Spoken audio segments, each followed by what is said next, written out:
In this video, we will discuss that when we click on attack, then our player health is also attacked. We will also put conditions which let us know when we lost in the game, when the match was drawn, and when did we win.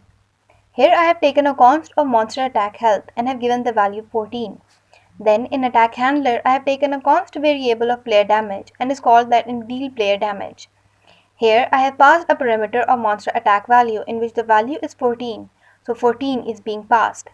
If I go to deal player damage, it is the same like deal monster damage. Here 14 is coming.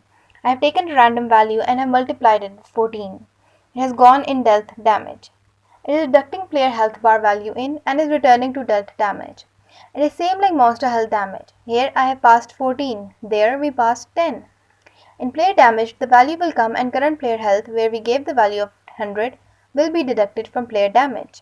Now when I am going to attack, player health will also be attacked. Now we have to put conditions of winning, losing and match draw. These are the three conditions. We will first go to if condition. If my current monster health is less than 0 or equal and in current player health it will be greater than 0, then I will win the match.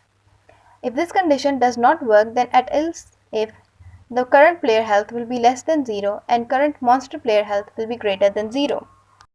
Monster is attacking, so its health will be more and player's health will reduce.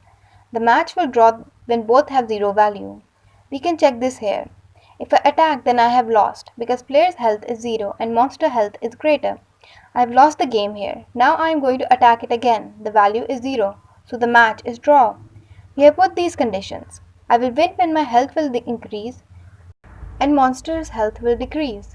I will lose when monster's health will increase. The match will draw when both have 0 value.